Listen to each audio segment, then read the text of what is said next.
নমস্কার, আপনাদের সকলকে স্বাগত জানাই চ্যানেল রূপা মুখার্জিতে। আজকের ভিডিওতে আমরা আলোচনা করব ইউজিসি নেট পরীক্ষার্থীদের একটি বড় সমস্যার বিষয়ে। সম্প্রতি এনটিএ পরীক্ষার জন্য সিটি ইন্টিমেশন স্লিপ প্রকাশ করেছে, আর সেই সিটি ইন্টিমেশন প্রকাশের পর থেকেই হাজার হাজার পরীক্ষার্থী উদ্বেগের মধ্যে পড়েছেন। অনেক প্রার্থীর অভিযোগ তাদের পরীক্ষা কেন্দ্র বাড়ি থেকে 200, 250, 300 এমনকি 400 কিলোমিটার দূরে বরাদ্দ করা হয়েছে। ফলে পরীক্ষার দিন যাতায়াত, সময় মতো পৌঁছানো এবং শারীরিক ক্লান্তি নিয়ে বড় ধরনের সমস্যা তৈরি হয়েছে।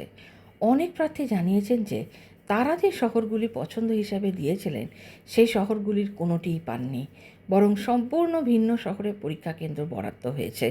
কেউ হরিয়ানায় থাকলে সেন্টার পেয়েছেন পাঞ্জাবে, আবার কেউ নিজের রাজ্যের মধ্যেই অনেক দূরের শহরে সেন্টার পেয়েছেন। এখন প্রশ্ন হচ্ছে, সেন্টার কি পরিবর্তন করা হবে?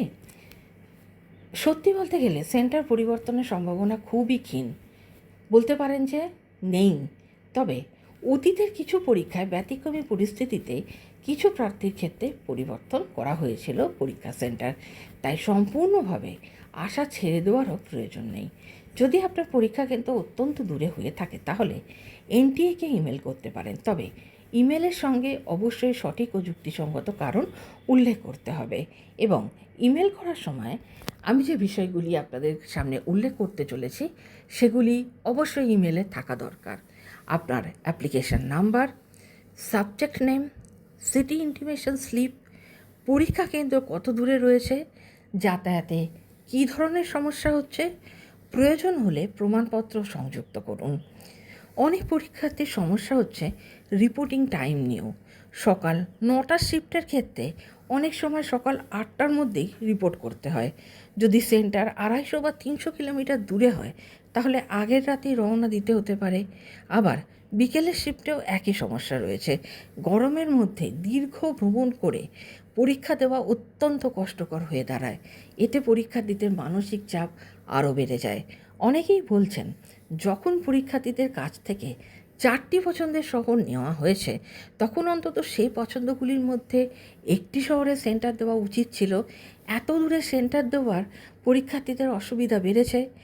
তবে এখন সবচেয়ে গুরুত্বপূর্ণ বিষয় হলো পরীক্ষার প্রস্তুতিতে মনোযোগ রাখা। যদি সেন্টার পরিবর্তন হয় তাহলে এনটিএ আলাদা করে বিজ্ঞপ্তি প্রকাশ করবে, তাই নিয়মিত অফিসিয়াল ওয়েবসাইট চেক করুন। আর আমাদের চ্যানেলটি সাবস্ক্রাইব করে রাখুন। নতুন আপডেট এলেই আমি আপনাদেরকে ভিডিওর মাধ্যমে জানিয়ে দেবো। আর আমাদের হোয়াটসঅ্যাপ ও টেলিগ্রাম চ্যানেলের সাথে যুক্ত থাকুন, সেখানেও আমি সময়ে সময়ে সকল আপডেট দিতে থাকি। আপনাদের পরীক্ষা কেন্দ্র কত দূরে পড়েছে কমেন্টসে অবশ্যই জানান। যদি অনেক পরীক্ষার্থী একই সমস্যার মুখোমুখি হয়ে থাকেন তাহলে বিষয়টি অনেক বেশি গুরুত্ব পেতে পারে। ধন্যবাদ। চ্যানেলটি ভালো লাগলে লাইক, শেয়ার এবং সাবস্ক্রাইব করতে ভুলবেন না। সকলে ভালো থাকুন। নমস্কার।